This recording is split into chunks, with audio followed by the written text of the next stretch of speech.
मेरे प्यारे देशवासियों, नमस्कार। कोरोना के खिलाफ देश आज फिर एक बहुत बड़ी लड़ाई लड़ रहा है। कुछ सप्ताह पहले तक स्थितियां संभली हुई थी और फिर ये कोरोना की दूसरी वेव तूफान बनकर आ गई। जो पीड़ा आपने सही है, जो पीड़ा आप सह रहे हैं, उसका मुझे पूरा एहसास है। जिन लोगों ने बीते दिनों में अपनों को खोया है, मैं सभी देशवासियों की तरफ से उनके प्रति संवेदनाएं व्यक्त करता हूं। परिवार के एक सदस्य के रूप में मैं आपके दुख में शामिल हूं। चुनौती बड़ी है, लेकिन हमें मिलकर अपने संकल्प, अपने हौसले और तैयारी के साथ इसको पार करना है।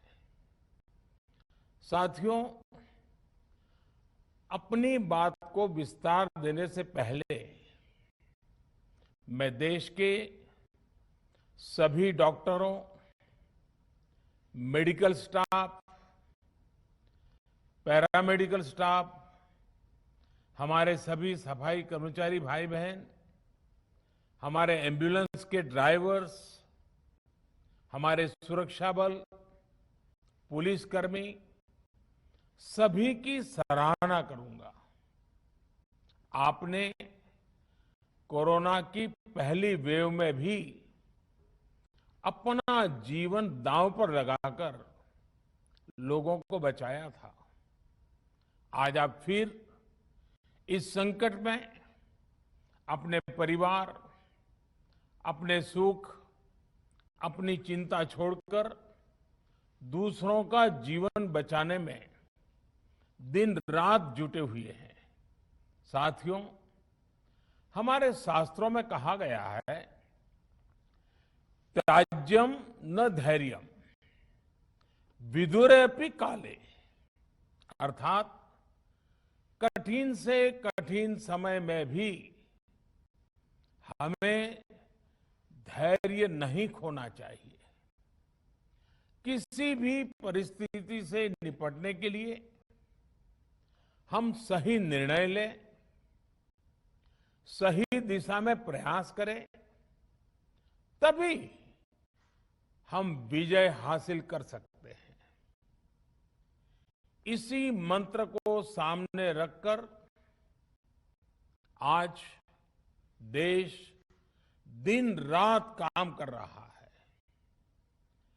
बीते कुछ दिनों में जो फैसले लिए गए हैं, जो कदम उठाए गए हैं, वो स्थिति को तेजी से सुधारेंगे।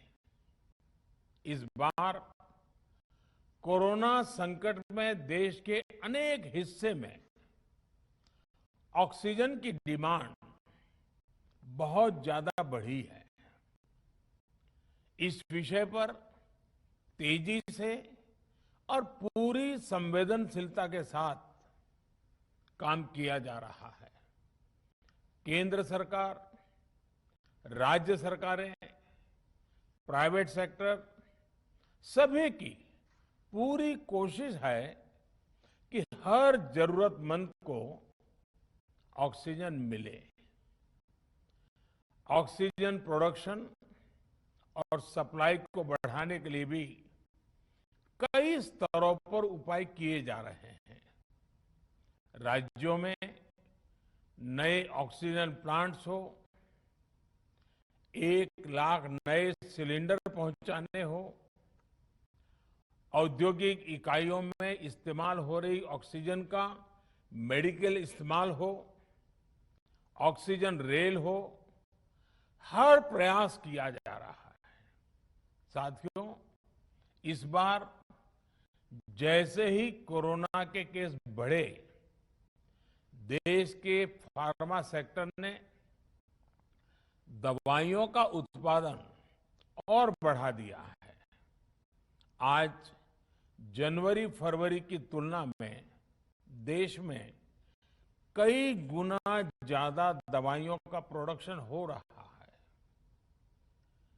इसे अभी और तेज किया जा रहा है।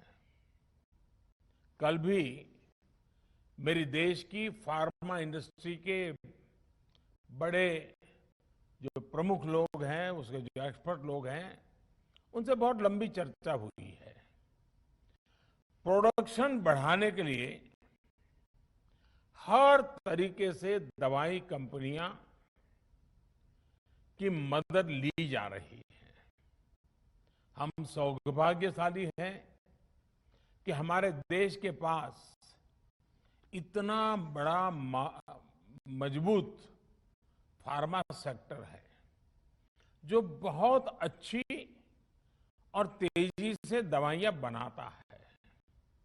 इसके साथ ही अस्पतालों में बेड की संख्या को बढ़ाने का भी काम तेजी से चल रहा है। कुछ शहरों में ज्यादा डिमांड को देखते हुए विशेष और विशाल कोविड हॉस्पिटल बनाए जा रहे हैं। साथियों, पिछले वर्ष जब देश ने कोरोना के कुछ ही मरीज सामने आए थे, उसी समय भारत में कोरोना वायरस के खिलाफ प्रभावी वैक्सीन के लिए काम शुरू कर दिया था।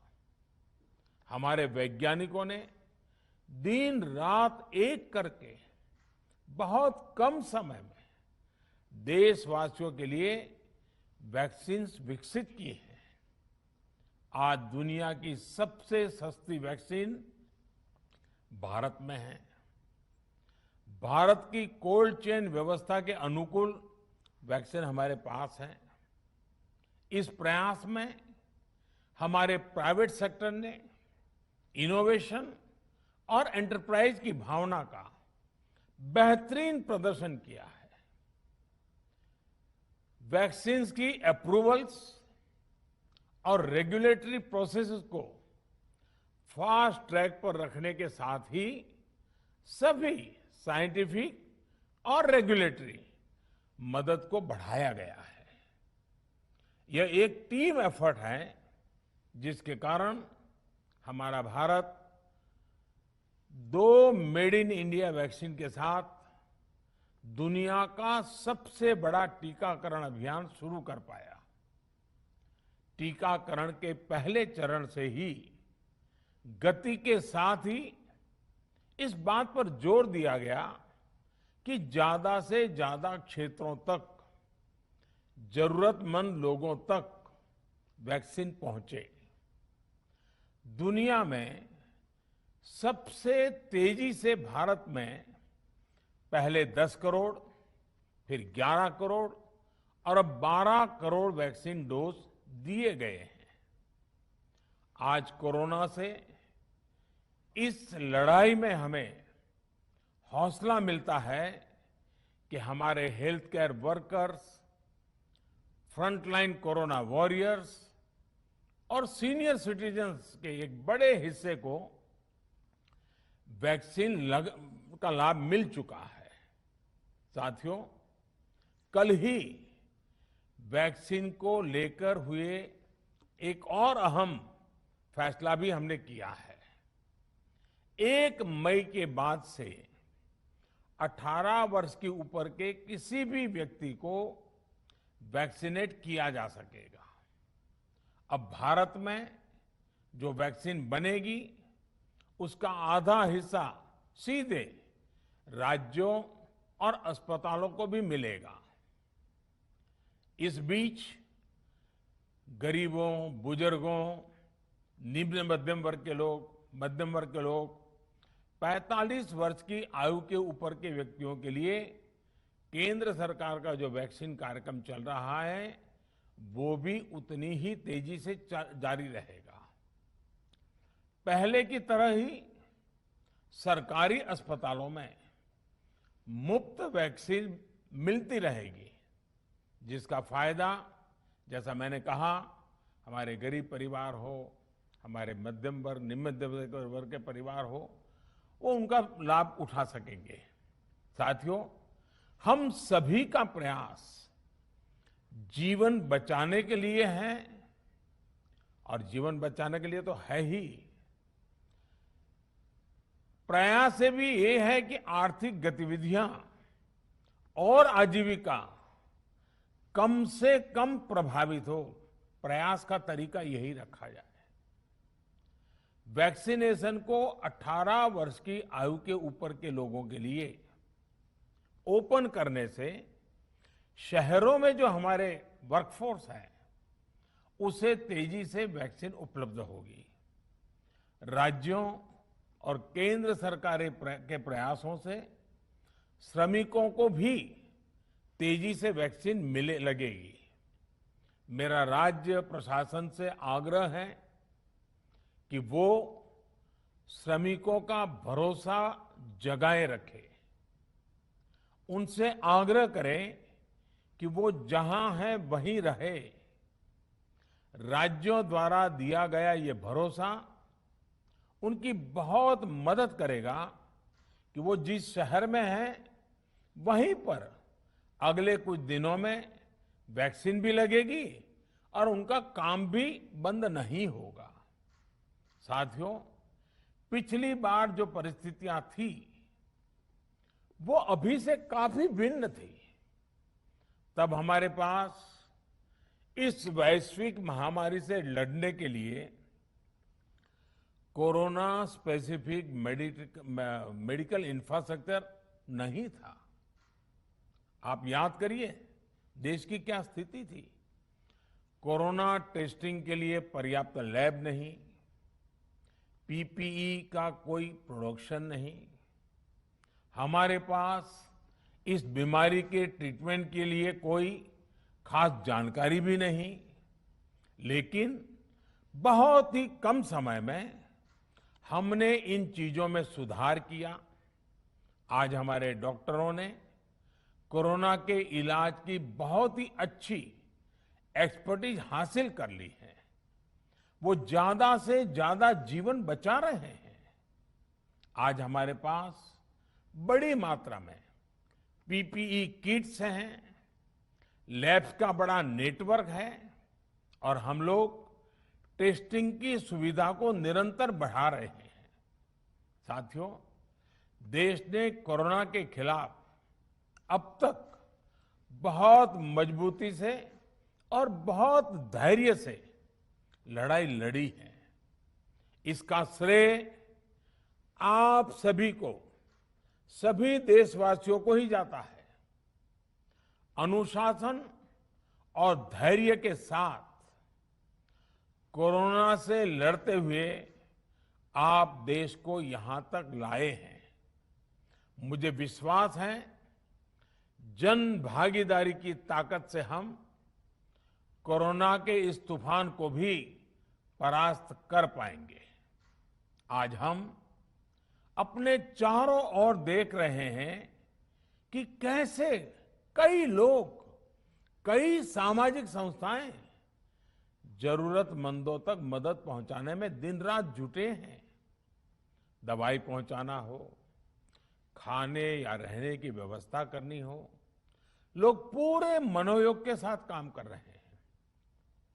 मैं इन सभी के सेवा भाव को आदरपूर्वक नमन करता हूं और देशवासियों से अपील करता हूं कि अधिक से अधिक मात्रा में इस संकट की घड़ी में देशवासी आगे आएं और जरूरतमंदों तक मदद पहुंचाएं। समाज के पुरुषार्थ और सेवा के संकल्प से ही हम ये लड़ाई जीत पाएंगे। मेरा युवा साथियों से अनुरोध है कि वो अपनी सोसाइटी में, मोहल्ले में, अपार्टमेंट्स में छोटी छोटी कमेटियां बनाकर कोविड अनुशासन पालन करवाने में मदद करें। हम ऐसा करेंगे तो सरकारों को न कभी कंटेनमेंट जोन लगाने की जरूरत पड़ेगी, न कर्फ्यू लगाने की जरूरत पड़ेगी, और लॉकडाउन का तो सवाल ही नहीं उठता है, आवश्यकता ही नहीं पड़ेगी। स्वच्छता अभियान के समय देश में जागरूकता फैलाने के लिए मेरे बाल मित्रों ने बहुत मदद की थी। छोटे छोटे बालक, 5वीं, 7वीं, 8वीं, 10वीं में पढ़ने वाले, उन्होंने घर के लोगों को समझाया था, मनाया था। उन्होंने बड़ों को भी स्वच्छता का संदेश दिया था। आज मैं फिर अपने बाल मित्रों से एक बात विशेष तौर पर कहना चाहता हूं। मेरे बाल मित्र, घर में ऐसा माहौल बनाइए कि बिना काम, बिना कारण घर के लोग घर से बाहर न निकले। आपकी जीत बहुत बड़ा परिणाम ला सकती है। प्रचार माध्यमों से भी मेरी प्रार्थना है कि ऐसे संकट की घड़ी में वो लोगों को सतर्क और जागरूक करने के लिए जो प्रयास कर रहे हैं उसे और बढ़ाएं। इसके साथ ही इसके लिए भी काम करें कि डर का माहौल कम हो सके, लोग अफवाह और भ्रम में न आए। साथियों, आज की स्थिति में हमें देश को लॉकडाउन से बचाना है। मैं राज्यों से भी अनुरोध करूंगा कि वो लॉकडाउन को अंतिम विकल्प के रूप में ही इस्तेमाल करें। लॉकडाउन से बचने की भरपूर कोशिश करनी है और माइक्रो कंटेनमेंट जोन पर ही ध्यान केंद्रित करना है। हम अपनी अर्थव्यवस्था की सेहत भी सुधारेंगे और देशवासियों की सेहत का भी ध्यान रखेंगे। साथियों, आज नवरात्रि का आखिरी दिन है। कल रामनवमी है और मर्यादा पुरुषोत्तम श्री राम का हम सभी को यही संदेश है कि हम मर्यादाओं का पालन करें। कोरोना के इस संकट काल में कोरोना के बचने के जो भी उपाय है, कृपया करके उनका पालन 100% करिए। दवाई भी, कड़ाई भी, इस मंत्र को कभी भी भूलना नहीं है। ये मंत्र जरूरी है, वैक्सीन के बाद भी जरूरी है। रमजान के पवित्र महीने का भी आज 7वां दिन है। रमजान हमें धैर्य, आत्मसंयम और अनुशासन की सीख देता है। कोरोना के खिलाफ जंग जीतने के लिए अनुशासन भी, उसकी भी उतनी ही जरूरत है। जब जरूरी हो तभी बाहर निकले। कोविड अनुशासन का पूरा पालन करें। मेरा आप सभी से यही आग्रह है। मैं आपको फिर ये भरोसा देता हूं, आपके इस साहस, धैर्य और अनुशासन के साथ जुड़कर आज जो परिस्थितियां हैं उन्हें बदलने में देश कोई कोर कसर नहीं छोड़ेगा। आप सभी स्वस्थ रहें, आपका परिवार स्वस्थ रहे, इसी कामना के साथ मैं अपनी बात समाप्त करता हूं। आपका बहुत बहुत धन्यवाद।